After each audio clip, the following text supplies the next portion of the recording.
यहां पर जो बैठक है वो हो रही है, जिसमें ठीक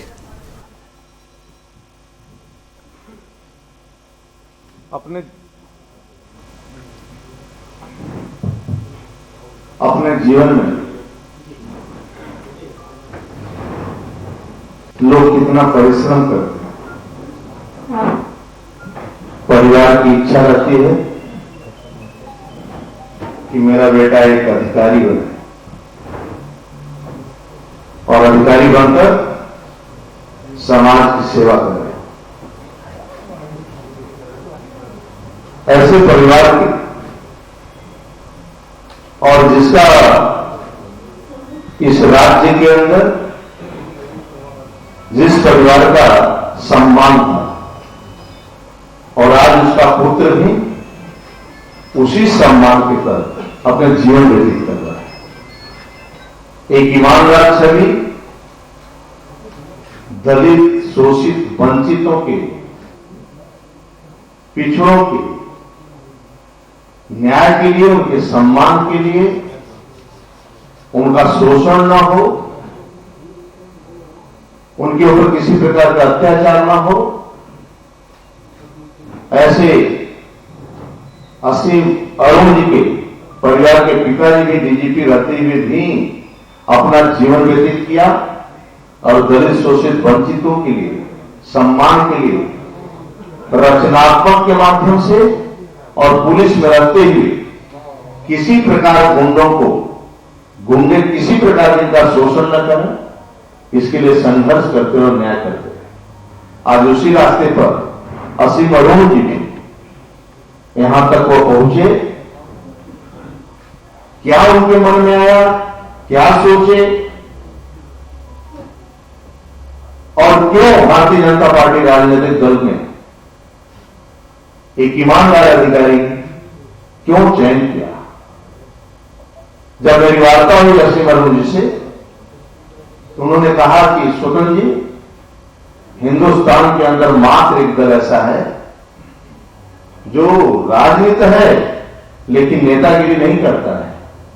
समाज के गरीब तबकों को और पंक्ति के अंतिम व्यक्ति को, दलित को सम्मान के लिए मैं देश के गौरव अटल बिहारी वाजपेयी को भी देखा नजदीक से, और मैं आगे नरेंद्र मोदी जी को भी नजदीक से देखता हूं कि एक चाय बेचने वाला, गरीब परिवार में जन्म लेने वाला, पहले कैसे कांग्रेस के शासन 1 रुपया चलता था तो गरीब के पास 5 रुपया, 15 रुपया पहुंचता था, 15 रुपया, 100 रुपया चलता था तो 15 रुपया पहुंचता था, 1 रुपया चलता था तो 15 पैसे पहुंचते थे। पहली बार आपका नेता ने कहा कि न खाएंगे, न खाने देंगे, न सोएंगे, न सोने देंगे। गरीबों को एक ही प्रधानमंत्री आवास से लेकर आयुष्मान कार्ड तक, किसान सम्मान निधि से लेकर गांव के खतौनी तक, प्रधानमंत्री सड़क योजना गांव में सीसी रोड तक से उसके शिक्षा, चिकित्सा, 5 लाख आयुष्मान का कार्ड और महामारी में भोजन तक की व्यवस्था यदि कोई चिंता कर सकता है तो कोई राजनीतिक दल नहीं कर सकता है। एक विचार के लोग कर सकते हैं जो विचारधारा से जुड़े हों। व्यक्ति महान नहीं होता है, विचार उसका महान होता है। उस विचार से मैं जुड़कर सुकन जी इस पार्टी में मैं आ रहा हूं जहां मेरे नरेंद्र मोदी, मैं उत्तर प्रदेश को भी नजदीक से देखा कि नेता लोग गुंडों को छोड़ने के लिए फोन कर देते थे, लेकिन मैं बात नहीं सुनता था। मात्र राज्य के अंदर ऐसे आ रहे हैं योगी जी मुख्यमंत्री बने कि 5 साल के कार्यकाल में एक गुंडे के लिए फोन नहीं किए होंगे ना कार्यालय से कि इसको छोड़ दिया जाए। ये सब को देखते हुए कानून व्यवस्था और ऐसा दल को देखते हुए भारतीय जनता पार्टी जैसे पवित्र संगठन में जो डॉक्टर श्यामा प्रसाद मुखर्जी, पंडित दीनदयाल उपाध्याय, देश के गौरव अटल बिहारी वाजपेयी, आदरणीय नरेंद्र मोदी जी नेतृत्व कर रहे हैं, उस दल का मैं चयन किया हूं और अपने समय में टॉपर में था। पुलिस विभाग में भी जो भी मुझे मिला, सबसे महत्वपूर्ण है कि जब आप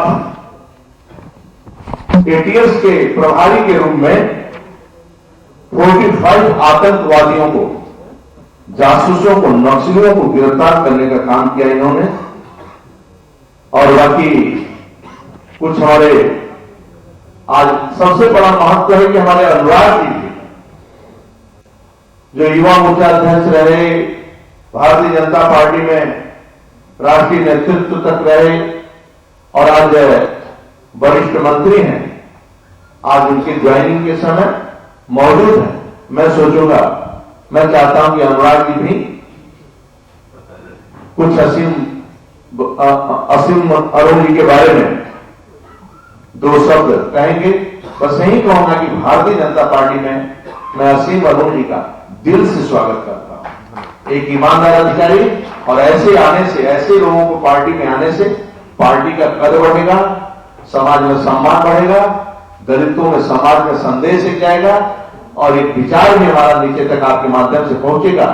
जो लोग गुमराह करते हैं, जो उनका शोषण करते हैं, उनको लूटते हैं, मात्र एक राजनीतिक दल आदरणीय मोदी जी जैसा नेतृत्व जो गरीबों की खुशहाली के लिए मरते हैं और उनके लिए काम करते हैं। और राज्य में आदरणीय योगी जी के आने के बाद मुसहर, भंटांगिया, थारू जैसे लोगों को राजस्व गांव में भी नहीं जोड़ पाते थे, आज भी उनको पक्का मकान देने का काम किसी ने किया है। तो भारतीय जनता पार्टी में पुनः आपका हृदय से असीम स्वागत करता हूं मनोज जी, और आपके आने से हमारा पार्टी का भी कद बढ़ेगा और हम सब का भी कद बढ़ेगा। हृदय से आपका स्वागत करता हूं, अभिनंदन करता हूं, बहुत बहुत धन्यवाद। मैं आदरणीय अनुराग जी से आग्रह करूंगा कि 200।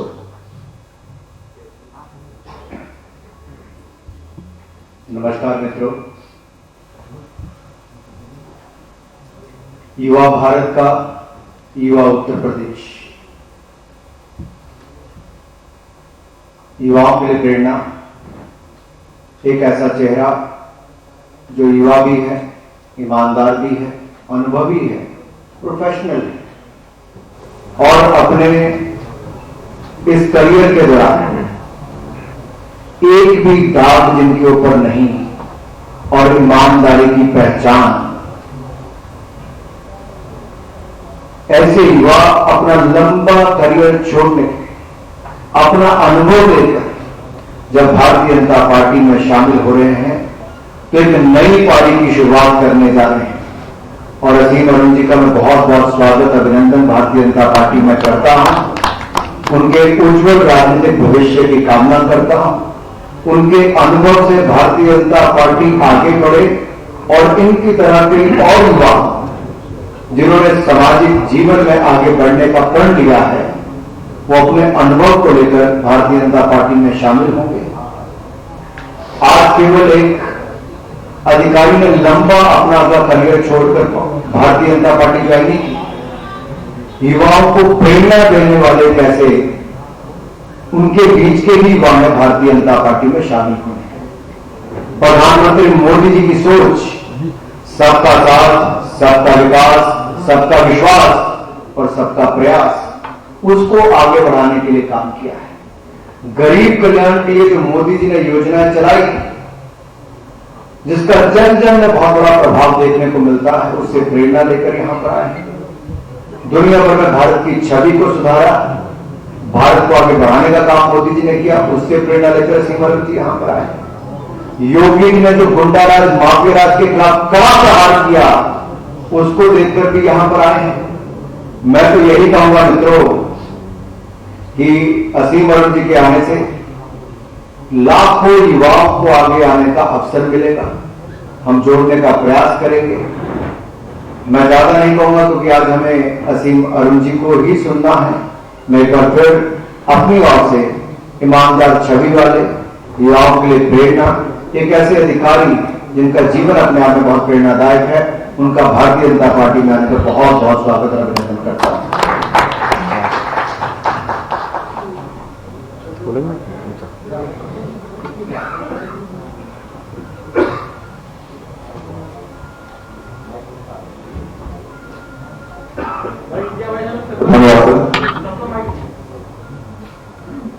माननीय प्रदेश अध्यक्ष श्री सुखदेव जी, बड़ा सौभाग्य कि मेरे ज्वाइनिंग के समय माननीय श्री अनुराग ठाकुर जी मौजूद हैं, आप हृदय सम्राट हैं, आपका एक बहुत बड़ी आपकी फैन फॉलोइंग है। मेरा स्वभाव है कि मैं भी आपका फैन हूं और मेरी ज्वाइनिंग आपके उपस्थिति में हुई है, मेरा बहुत स्वभाव है।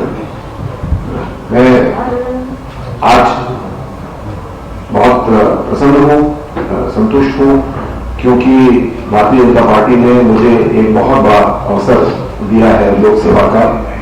और लोक सेवा की जब मैं बात करता हूं तो मैं एक वृहद रूप लेता हूं, जिसमें कि किसी भी तरीके से लोक कल्याण के कार्य जो किए जाते हैं उसको मैं इसमें शामिल करता हूं। मैं समझता हूं कि ये एक ईश्वरीय संरचना है कि एक पुलिसकर्मी जो अपने काम को पूरे धुन के साथ कर रहा है और कोशिश कर रहा है कि पूरी ईमानदारी से करे, उसके बारे में एक शीर्ष नेतृत्व कल्पना करे, उस कल्पना के बारे में सुझाव दे। और आप समझ सकते हैं कि ये निर्णय आसान नहीं था, लेकिन जब उसके ऊपर पूरी तरीके से मैंने और मेरे परिवार में विचार किया तो उनको लगा, सभी को लगा कि एक तरफ कुछ 9 साल की एक मकबूली जिंदगी है जिसमें कुछ और ऊंचे पदों पर जाने की संभावना है, दूसरी ओर कोई कष्ट नहीं है, एक आम व्यक्ति की जिंदगी है, लेकिन लोक कल्याण की लोक सेवा के वृहद अवसर है। मैं ऐसा महसूस करता हूं कि माननीय प्रधानमंत्री मोदी जी की इतनी वृहद सोच है और भारतीय जनता पार्टी की सबसे बड़ी शक्ति है नए नेतृत्व को विकसित करने की योजनाएं बनाना और तैयार करना। फिलहाल रुकते हैं एक छोटे से ब्रेक के लिए। आप देख रहे हैं के न्यूज, खबरों का सारथी।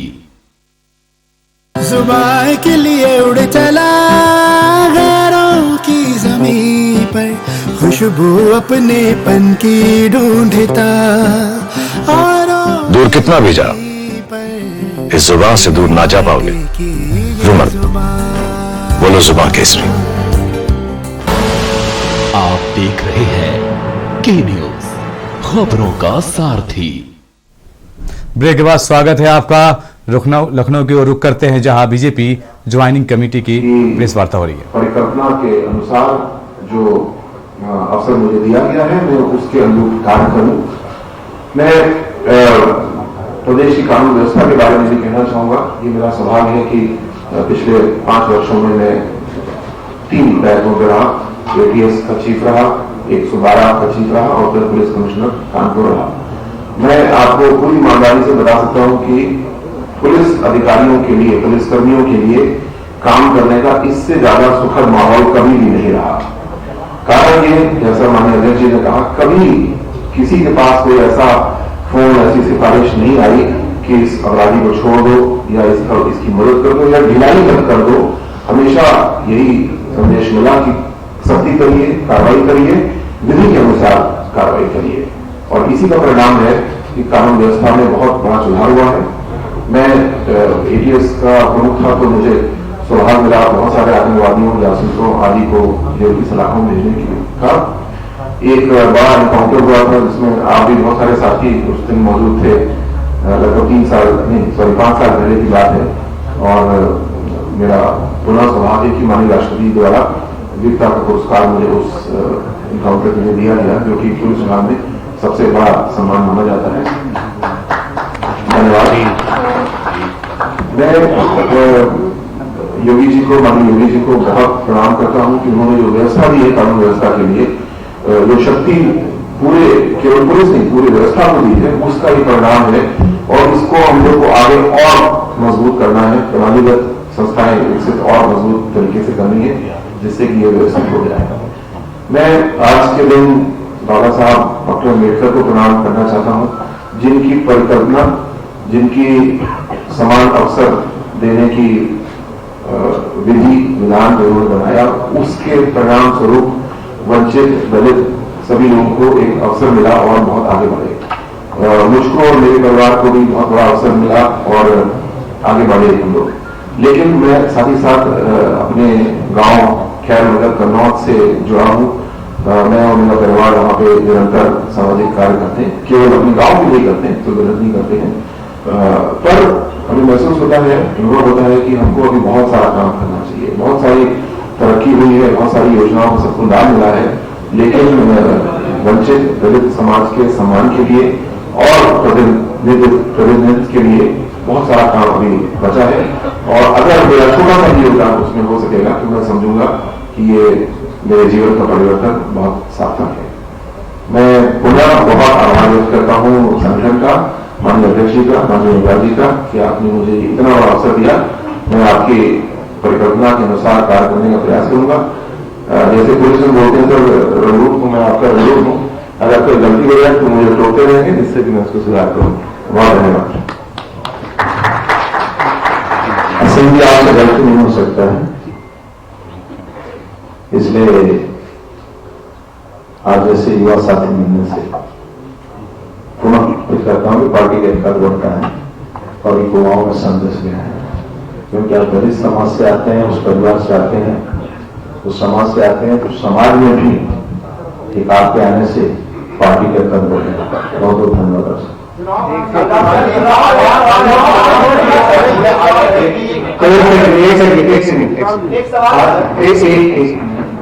सवाल भी ले लेते हैं, लेकिन असली सवाल ये खड़ा होता है कि समाजवादी पार्टी में वो जाते हैं जो दंगा करते हैं, भारतीय जनता पार्टी में वो शामिल होते हैं जो दंगइयों को पकड़ते हैं। सपा के समाजवाद का असली खेल या तो प्रत्याशी को जेल या फिर बेल। और आप नाहिद हसन को देखेंगे, जो उनका प्रत्याशी नंबर 1 है समाजवादी पार्टी का, वो जेल में। उनका दूसरा एमएलए अब्दुल आजम वो बेल पर है। एक जेल में, एक बेल पर। सूची देखेंगे तो शुरुआत जेल वाले से होती है और अंतिम की सूची का होगा तो बेल वाले पर होगा। ये जेल बेल का खेल, ये समाजवादी पार्टी का असली खेल। आज समाज के सामने, उत्तर प्रदेश के सामने स्पष्ट हुआ है कि भारतीय जनता पार्टी में साफ ईमानदार छवि के अधिकारी आ रहे हैं और समाजवादी पार्टी में दंगा करने वाले दंगई, कईयों के खून से रंगे हुए हाथ वैसे जा रहे हैं। उनकी सूची नंबर 1, मैं तो कहता हूं सीट नंबर 1 जो है वहां पर उनके प्रत्याशी कौन? नाहिद हसन। कौन? जिन्होंने कईयों के खिलाफ दंगा करने का, अपराधी के मुकदमे होने का, पलायन को मजबूर करने का, इनको संरक्षण देने का काम किया है। यही फर्क साफ है। भारतीय जनता पार्टी में ईमानदार छवि के अधिकारी तो वहां पर दंगई आते हैं, यहां बेदाग आते हैं, वहां दंगे करने वाले।